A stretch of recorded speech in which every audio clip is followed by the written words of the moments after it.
வணக்கம் ஃப்ரெண்ட்ஸ். லட்சுமி அம்மா அவர்கள் எழுதிய 2வது மலர். அத்தியாயம் 20.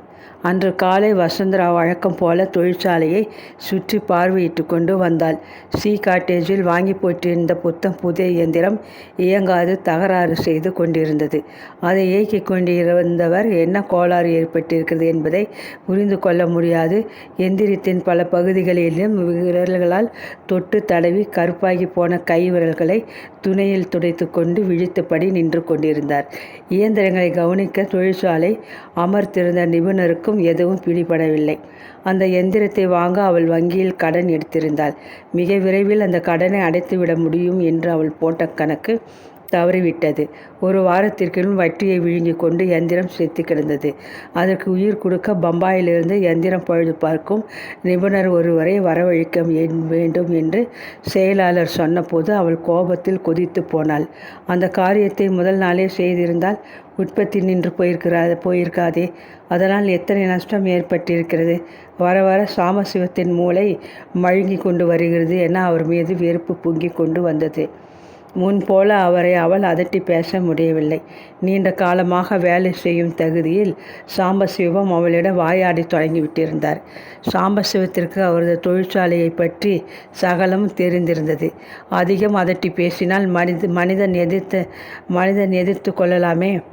கணவன் என்பவனை மட்டும் மரியாதை என்று காலில் போட்டு மிதிக்க தொடங்கிய போது என்ன நடந்தது? உதட்டை கடித்து கொண்டு காட்டேஜில் செயலிழந்து கிடந்த எந்திரத்தை பரிதாபமாக பார்த்துவிட்டு பெருமூச்சுடன் நடந்தாள். கவலைப்படாதீங்க, பாம்பேயிலிருந்து பழுது பார்க்கிறவர் இன்று ராத்திரி விமானத்திலே வந்துடுவார். ஏற்பாடு செய்தாகிவிட்டது. நான் நேரே போய் அழைத்து வந்து விடுவேன். ராத்திரியே அவர் மிஷினை பழுது பார்த்தால் சரி, இல்லாவிட்டால் நாளை காலையில் ரிப்பேர் வேலைகளை ஆரம்பிக்கட்டும்.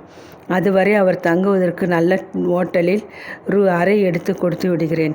நம்ம ஆட்கள் கூட இருந்து ஒத்துழைப்பாங்க. கொஞ்சம் பணம் விரயமாகிறது. நமக்கு வேலை தானே முக்கியம். தொணவென்று அவர் பேசியதற்கெல்லாம் தலையை அசைந்து கொண்டு நடந்தவளது பார்வை சற்று தொலைவில் படர்ந்ததும் திடுக்கிட்டு போய் நின்று விட்டாள். நான் சொல்வது சரிதானே? சாமசிவம் கேட்டதற்கு அவள் பெருமாள் மாடு போல தலையை அசைத்தாள். பார்வையும் நினைவும் அவள் பார்த்த காட்சியில் லயித்து போனது. மனதிலே ஒரு பெருத்த நெருடல். சாம்பசிவத்துடன் கூட நடந்து தொழிற்சாலையை அவள் சுற்றி வருவதைப் போல அவளது மகள் சம்யுக்தா புதிதாக வேலைக்கு அமர்ந்து விட்டிருக்கும் அருணுடன் அவன் மேற்பார்வையிடும் பகுதியை பார்த்தபடி சிரித்து பேசிக்கொண்டு ஜோடி நடையில் போவதை கண்டாள். இது நல்லதற்கில்லை என்ற எண்ணம் அவள் உள்ளத்தில் பளிச்சிட்டது. காதல் என்று அவள் எண்ணி ஒரு படுகுழியில் விழுந்தது போதாதா? அவள் மகளுக்கும் அப்படிப்பட்டதொரு விபத்து ஏற்பட வேண்டுமா? ஏடாகூடமாக எதுவும் நடந்துவிடுமன் அவள் செயல்பட தொடங்க வேண்டுமே. நமக்கு இந்த எந்திரத்தாலே இப்போ கொஞ்சம் நஷ்டம் ஏற்பட்டிருக்கு. சாம்பசிவம் அடிக்குரலில் முணுமுணுத்தபடி அவளை பின்தொடர்ந்தார். மிஸ்டர் சாம்பசிவம், இந்த எந்திரத்தால் ஏற்படும் நஷ்டத்தை நான் அதிக வேலை செய்து சமாளித்து விடலாம். ஆனால் என் மகள் ஒரு வாலிபனின் தந்திரத்தால் தவறிவிட்டால் அந்த இழப்பை என்னால் ஈடு செய்ய முடியாதே. வெள்ளம் ஒரு வருமுன் என போட வேண்டும். தனக்குள்ளே சொல்லிக்கொண்டு அவர் பக்கம் திரும்பினாள். நான் என் அறைக்கு போகிறேன், நீங்கள் ஆவணம் செய்யுங்கள் என்று கூறிவிட்டு வேகமாக நடந்தாள். பம்பாயிலிருந்து வரப்போகும் இயந்திரம் பழுது பார்க்கும் நிபுணருக்கு ராஜோபச்சாரங்கள் செய்யப்படும். பின்னர் அவரிடமிருந்து ஒரு கணிசமான தொகையை எதிர்பார்ப்பார் செயலாளர். காசோலை எழுதி அவளுக்கு இழுத்து கொடுப்பாள். காலம் இப்படியே போய்கொண்டிருக்கிறது. அவளை சுற்றியுள்ளவர்களில் யார் நம்பிக்கைக்கு உகந்தவர் என்று புரியாத ஒரு புதிர். அவரவர்கள் சமயம் வரும்போது தேன் எடுக்கிறவன் புறங்கையை நக்கிய கதையாக செயல்பட்டு விடுகிறார்கள். சிந்தினது சிதறனது போகத்தான் அவள் சேமிக்க முடிகிறது. அவளுடன் கூட உற்ற துணையாக உண்மையாக இருந்து உதவ வேண்டும் என்று கட்டின கணவனுக்கு கூட அக்கறை இருக்கவில்லை. கண்களில் பனித்த கண்ணீரை விழுங்கி கொண்டு அறையில் வந்து இருக்கையில் சாய்ந்து கொண்டாள். தனது தோள்பையிலிருந்த சிறிய நோட்டு புத்தகத்தை திறந்து தோழி பத்மாவின் தொலைபேசி எண்ணை கண்டுபிடித்து தனது பிரத்யேக போனில் அவளை அழைத்தாள். பிரபலமானதொரு அறுவை சிகிச்சை நிபுணரது மனைவி பத்மா. மாதர் சங்கம், பெண்களின் முன்னேற்றக் கழகம் என்று பல அமைப்புகளிலும் அவள் முக்கிய அங்கம் வகித்தாள். அரசியல்வாதிகளிலிருந்து சினிமா நடிகை சிந்துமணி வரை அவளுக்கு பலரை தெரிந்திருந்தது. அவளது பேச்சுக்கு மேல் மற்ற பெண்கள் ரொம்பவே மதிப்பு கொடுத்தனர். மாதர் சங்கத்து கூட்டத்திலிருந்து அழைப்பு வரும்போது தவிர்க்க முடியாது போக நேரிட்டால் வசுந்தரா அவளை கண்டு எரிச்சல் பட்டதுண்டு. எல்லாவற்றையும் தன்னால் தலையில் இழுத்து போட்டுக்கொண்டு புகழுக்கு பேயாக அலைகிறாள் இந்த பத்மா என்று வெறுத்தது உண்மை. வசுந்தராவுக்கு இப்போது அவளின் தயவு மிகவும் தேவைப்பட்டது. தொழிலதிபர் சிவபிரகாசத்தின் மனைவி கமலாவும் அவளும் நெருங்கிய தோழிகள் என்று கேள்வி. அவளது பேச்சிற்கு மறுப்பு சொல்ல மாட்டாள் கமலா என்றதொரு நம்பிக்கை. வசுந்தரா அம்மாவா, சௌக்கியமா? என்ன இந்த வேளையில்? உங்கள் பகுதி மாதர் சங்கத்து ஆண்டு விழா அருகில் வந்து விட்டதா? படபடவென்று உற்சாகத்துடன் பேசினாள் பத்மா. சொந்த காரியமாக கூப்பிட்டேன். காலை வேளையில் நீங்கள் வீட்டில் இருப்பீங்கன்னு தெரியும். இன்றைக்கி முழு நாளும் எனக்கு ஓய்வு. நாளையிலிருந்து எங்கள் சங்கத்து தர்ம கல்யாணத்துக்கு நிதி திரட்ட வேலை இருக்குது. அப்படியா? அப்படியே என் பொண்ணுக்கும் உங்கள் முயற்சியாலே ஒரு கல்யாணத்தை செஞ்சு வச்சுடணும். ஜமாய்ச்சுடலாம். வரன் உங்கள் சிநேகிதி திருமதி சிவபிரகாசத்தின் மகன் மோகன். அவங்களே உங்களுக்கு ரொம்ப தெரியுமாமே. உயிருக்கு உயிராக பழகுவதாக கேள்விப்பட்டேன். மறுபக்கத்தில் பத்மா ஒரு வினாடி மௌனமானாள். மூச்சை உள்ளே இழுக்கும் சப்தம் கேட்டது. நீங்கள் முடிஞ்சால் நேராக இன்றைக்கி சாயங்காலம் எங்கள் வீட்டுக்கு 6 மணிக்குள்ளே வர முடியுமா? கட்டாயம் வர முடியும். அப்போ நேரே பேசிக்கலாமா? மகிழ்ச்சியுடன் போனை வைத்தாள். யாருடைய வீட்டிற்கும் அவள் சற்றென்று போய்விடுவதில்லை. இப்போது பத்மாவின் வீட்டுக்கு தானே ஓட வேண்டி இருக்கிறது. வேர்வையில் நனைந்து போன தன் உள்ளங்கைகளை துடைத்து கொண்டாள். அவளது தந்தை அடிக்கடி சொல்வது வழக்கம். பெண்ணை பெற்றுவிட்டால் ஜாதக கட்டை தலைமீது வைத்து கொண்டு செருப்புகள் தேய அலையணும். அவளது தந்தைக்கு அந்த விதமாக அலைச்சல் இருக்கவில்லை. ஆனால் அவள் தன் மகள் காதலித்து கல்யாணம் செய்து கொள்வதை அனுமதிக்கப் போவதில்லை. அவளை பார்த்து நல்ல இடத்தில் சிறப்பாக கட்டி கொடுக்கப் போகிறாள். எண்ணியபடி மேஜை மேலிருந்த ஃபைல்களை மெல்ல புரட்டினாள். தொழிற்சாலையில் ஏற்பட்டிருந்த சில தொல்லைகளை கவனிப்பதிலும் அலுவலகத்து காரியங்களை மேற்பார்வையிடுவதிலும் அன்று பொழுது விரைந்து போனது. வீட்டுக்கு திரும்பியவள் விரைவாக குளித்துவிட்டு கனமானதொரு காஞ்சிபுர சேலையை உடுத்தி கொண்டு கிளம்பினாள். குப்புசாமி தொண்டையை செருமிக்கொண்டு பின்னால் வந்து நின்றார். எனக்கு டிஃபன் வேண்டாம், நான் கோவிலுக்கு கிளம்பி கொண்டிருக்கிறேன். ராத்திரி எப்போதும் போல சமையல் சொல்லிவிட்டு காரில் ஏறிக்கொண்டாள். அடையாள இறந்த பத்மாவின் வீட்டு வேலைக்காரன் கேட்டை அகலமாக திறந்துவிட கார் வழுக்கி கொண்டு வாசல் முன் வந்து நின்றது. டிரைவர் கதவை திறந்துவிட மெல்ல தயக்கத்துடன் படிகள் ஏறி பழுகி பரவிய வராந்தாவில் வந்து நின்றாள். அவள் பத்மாவின் வீட்டிற்கு வருவது இதுதான் முதல் தடவை. எத்தனை பேருடைய வயிற்றை கிழித்து இவள் கணவன் இந்த அழகான வீட்டை கட்டி முடித்தாரோ? பிரமிப்புடன் நின்று கொண்டாள். பணக்காரர் வசிக்கும் வீடு. கட்டாயம் ஒரு அல்சேஷனோ டாபர்மேனோ ஒரு குட்டி பொமரேனி நாயோ இருக்க வேண்டுமே. மெல்ல வந்து திடீரென்று குதித்து கடித்து விடப் போகிறது என்ற பயம் அவளுக்கு. பேரன் பேத்தி எடுத்துவிட்ட தனது அத்தனை வயதையும் ஒப்பனைக்குள் திணித்து கொண்டு சின்ன பெண் போல செந்தேரி வாயில் புடவையில் கொடியாக துவண்டு வாசலுக்கு ஓடி வந்தாள் பத்மா. வாங்க, நீங்கள் வருவீங்கன்னுட்டு எங்கள் வீட்டு சக்தியை பின்னாலே கட்டி போட்டு வச்சுட்டோம். சக்தி நல்ல குடும்பத்தை சேர்ந்ததொரு டாபர்மேன், ரொம்ப பொல்லாதவ என பெருமையோடு சொல்லிக்கொண்டு வரவேற்பறை சோஃபாவில் அவளை அமரச் செய்தாள் பத்மா. அவர்களது வீட்டுக்கு இணையானதொரு வரவேற்பறை அது. வெளிநாட்டு அலங்கார பொருள்கள் பல ஆங்காங்கே அணி செய்து கொண்டு அமர்ந்திருந்தன. வசுந்தரா இருக்கையில் சாய்ந்து கொண்டு தாராளமாக மூச்சு விடுவதற்குள் சமையலிலிருந்து வெளிப்பட்ட ஆள் ட்ரேயில் சுமந்து வந்த தேநீர் கெட்டில், கேக்குகள், தட்டுகள் இத்தியாதிகளை அருகில் இருந்ததொரு மேஜை மேல் வைத்துவிட்டு மாயமானார். உணவு விஷயத்தில் வசுந்தரா கண்டிப்பானவளாச்சே. அதனால்தான் வீட்டிலிருந்து வெறும் வயிற்றோடு புறப்பட்டு வந்தாள். பத்மா பலகாரம் தேநீர் கொடுத்து வற்புறுத்துவாள் என்று அவளுக்கு தெரியும். நாட்டு நட்புகளை பேசிக்கொண்டே இருவரும் தேநீரை உறிஞ்சிக்கொண்டு நாசுக்காக ஒரு துண்டு கேக்கை ருசி பார்த்து கொண்டிருந்தனர். வசுந்தரா ஆரம்பிக்கும் முன் பத்மா குறுக்கிட்டு பேசினாள். முன்பே நான் சம்யுக்தாவை பற்றி என் தோழி கமலா கிட்டே பேசினேன் வந்து என்று தயங்கினாள். அவங்க என்ன சொன்னாங்க? அதிக வரதட்சணை, சீர் இதுகளை எதிர்பார்க்குறாங்களா? ஒரே பிள்ளை இல்லையா? நிறைய எதிர்பார்க்கிறது தப்பில்லை. எனக்கும் ஒரே மகள்தான். எனக்கு பின் அத்தனை சொத்தும் சமீக்தாவுக்கு தானே போய் சேரப்போகிறது. ஜாதகம் பார்க்க பிரியப்பட்டாலும் எனக்கு மறுப்பில்லை. லேசாக முறவளித்தாள். ஜாதகத்தில் சிவபிரகாசம் தம்பதிகளுக்கு நம்பிக்கை இல்லை. பணம் பற்றிய பிரச்சனையே இல்லை. அவர்கள் வரதட்சணை எதிர்ப்பு சங்கத்தினர் உறுப்பினர்கள். நல்லதா போச்சு. அதுதான் சொல்ல வருகிறேன். ஒரு பக்கம் ரொம்ப பரந்த நோக்கம், இன்னொரு பக்கம் கட்டிப்பெட்டித்தனம். சிவபிரகாசம் தம்பதியினர் வினோதமானவங்க. சமீக்தாவின் அப்பா அவங்களோடு சேர்ந்து வாழலேன்னு அவங்க கேள்விப்பட்டிருக்காங்க. தாயை போலதானே பெண் இருக்கும். இப்போ சரின்னு கல்யாணம் சேர்ந்து கொண்டு பிறகு கொஞ்ச நாளில் எனக்கு இந்த புருஷன் வேண்டாம் என்று விவாகரத்து கேட்டால் எங்களுக்கு ரொம்ப அவமானம். கல்யாண பந்தலில் உறவினர்கள் கிசுகிசுப்பாங்க. பெண்ணை பெற்றவன் எங்கே என்று கேட்டால் நாங்கள் என்ன பதில் சொல்ல முடியும்? எங்களுக்கு இந்த சம்பந்தம் வேண்டாம் என்று கமலா திட்டவட்டமாக சொல்லிவிட்டாள். உடல் சாணாக கூனி குறுகி அவமானத்தில் பதித்து போனாள் வசுந்தரா. இத்தனை காலமும் அவள் இந்த அசம்பாவிதத்தை எண்ணியை பார்க்கவில்லை. பணத்தினால் எல்லாவற்றையும் மூடிவிடலாம் என்று எண்ணியவளுக்கு பலத்த சாட்டியடி. அப்படியா? இந்த காலத்தில் ஒவ்வொரு வீட்டில் ஒவ்வொரு கதை நடக்கிறது. அதை பற்றி பலர் பாராட்டுறதில்லை. சமீக்தா நல்ல பெண். என் கட்டுப்பாட்டில் வளர்ந்தவள். நான் எத்தனையோ எடுத்து சொன்னேன். கமலா ஒரேடியாக மறுத்துட்டா. நான் ரொம்ப வருத்தப்படுறேன். அது கிடக்கட்டும். நம்ம வேறு சில இடங்களை பார்க்கலாமே.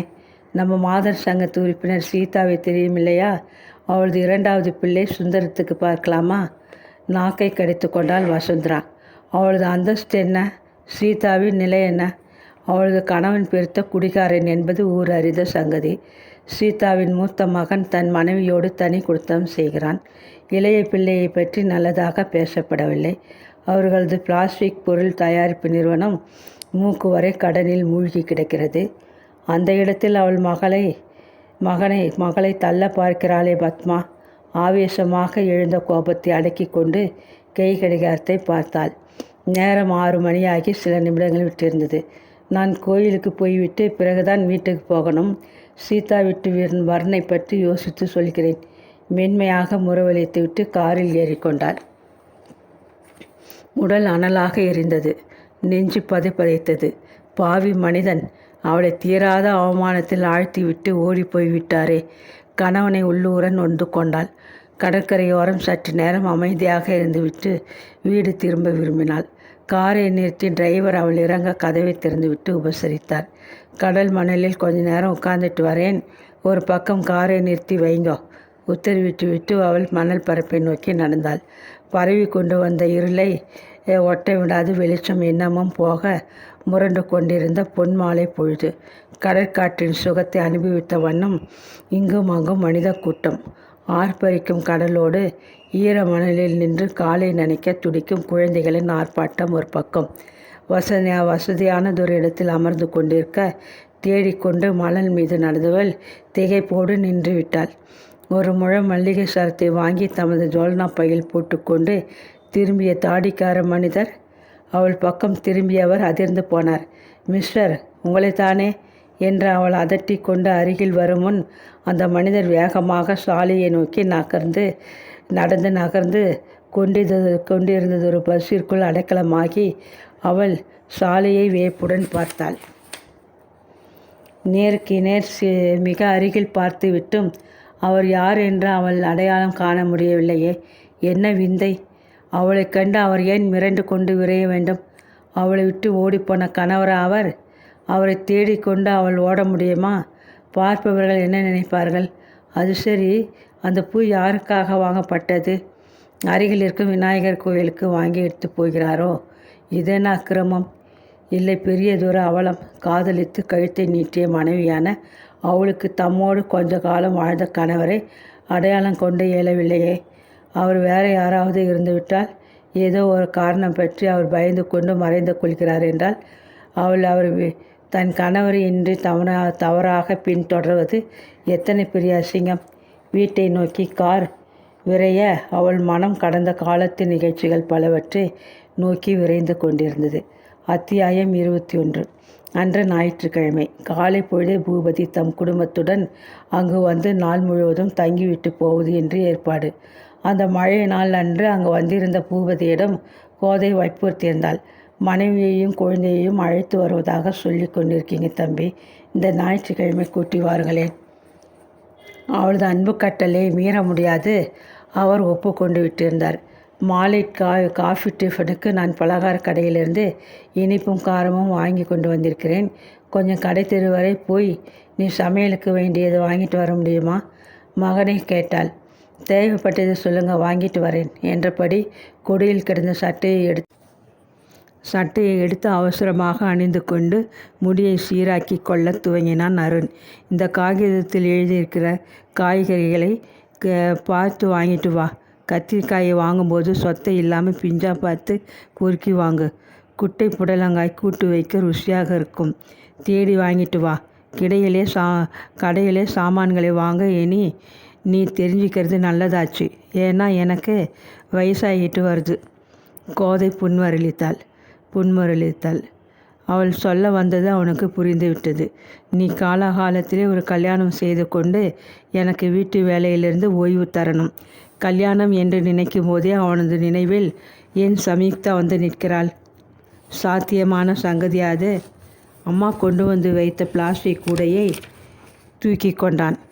அவள் 20 ரூபாய் தாளை அவனிடம் நீட்டிய போது, என்கிட்ட பணம் இருக்கே அம்மா என்றான்.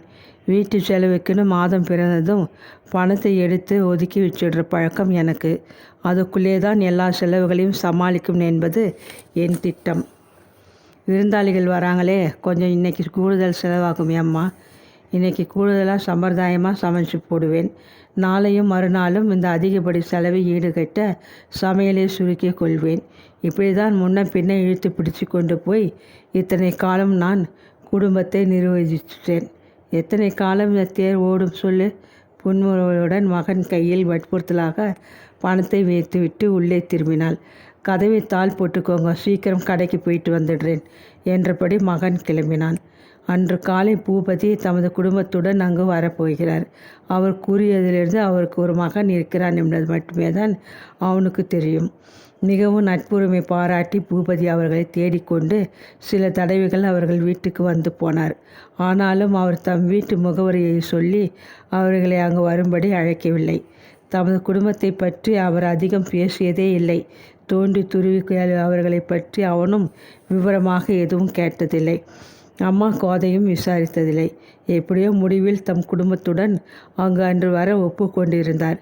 அதுவரை அவனுக்கு மிக்க மகிழ்ச்சியே. வீட்டுக்கு வருகிறவர்களுக்கு அவன் பங்காக ஏதாவது வாங்கி கொண்டு போக வேண்டும் என்று மனம் ஆதங்கப்பட்டது. கடை தெருவில் முதலில் அம்மா விரும்பிய பொருட்களை வாங்கி முடித்தான். தன் பணத்தில் இருந்து வரப்போகிற விருந்தாளியின் மகனுக்கு ஒரு சாக்லேட் கட்டியை வாங்கி கொண்டான். எல்லோரும் சாப்பிட கொஞ்சம் திராட்சை பழம் வாங்கி கொண்டு வீட்டை நோக்கி புறப்பட்டான். காலை சூரியன் கடுமையாகவே புறப்பட்டிருந்தது. வீட்டை அடையும் முன்பே அவன் முகம் உயர்த்து கழுத்தோரம் நனைந்து போய்விட்டது. அழைப்பு மனையை அவன் தொட்டதுமே அம்மா கதவை திறந்து விட்டாள். மற்ற நாட்களை விட கூடமும் தாழ்வாரமும் படுசுத்தமாக காணப்பட்டன. கூடத்தில் அவள் அலமாரி இடுக்கில் சொருகி வைத்திருந்த சந்தன ஊதுவத்தின் நறுமணம் வீட்டை நிறைந்து கொண்டிருந்தது. வடை பாயாசத்தோடு விருந்து போல இருக்கே, வேடிக்கையாக கேட்டபடி கூடையை தாழ்வாரத்தில் வைத்துவிட்டு முகம் கை கால்களை கழுவிக்கொள்ள முற்றத்தில் இறங்கினான் அவன். விருந்துனா அதுகள் கட்டாயம் இருக்கணுமே. உனக்கு பிடிச்ச சேமியா பாயாசம்தான், கவலைப்படாதே. அம்மா சிரித்தபடி கூடையை எடுத்துக்கொண்டு உள்ளே சென்று விட்டாள். இத்தனை வயதிலும் இவ்வளவு சிரமமான வாழ்க்கையிலும் கடும் உழைப்பிலும் கோதையிடம் அபாரமானதொரு சுறுசுறுப்பு காணப்பட்டது. முற்றத்து குரட்டில் உட்கார்ந்து கொண்டு நாளேற்றை அவன் படித்து முடிக்கும் முன் அம்மா சமையலை முடித்துவிட்டு முகம் கழுவி முடியை வாரி கொண்டையிட்டு கொண்டு நெற்றியில் திருநீற்று கேட்டுடன் மாற்றுப்புடவையில் மிகவும் சுத்தமாக வந்து கூடத்தில் அமர்ந்து கொண்டாள். அதுக்குள்ளார சமைச்சு முடிச்சுட்டிங்களா?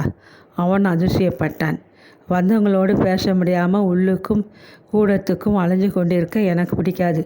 எல்லாத்தையும் சமைச்சு மேடையிலே பாத்திரங்களில் மூடி பத்திரமாக வச்சுட்டேன். ஆச்சு, அவங்களெல்லாம் வர நேரம்தான். அம்மா சொல்லி முடிக்கவில்லை. வாயில் அழுப்பு மணி கிணுகிணுக்க தொடங்கியது.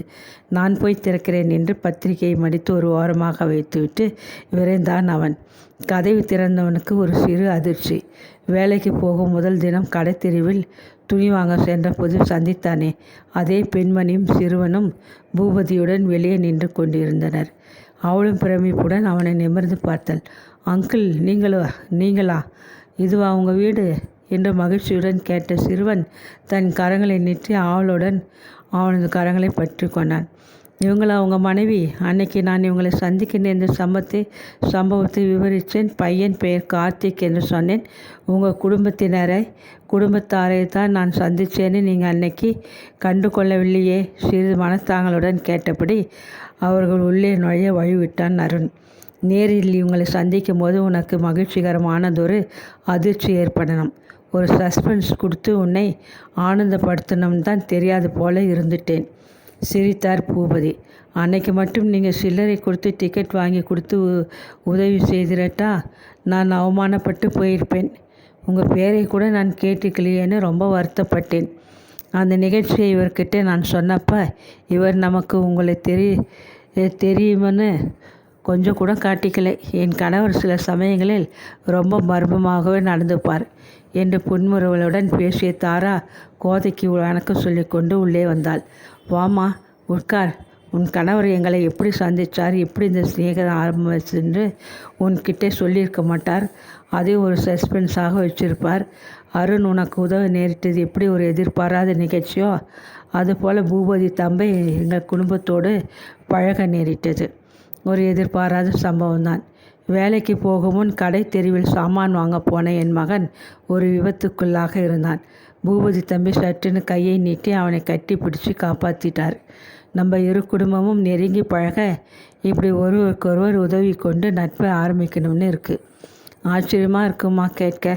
ஒரு வாலிபன் பெரிய விபத்தில் அகப்படைந்தான்.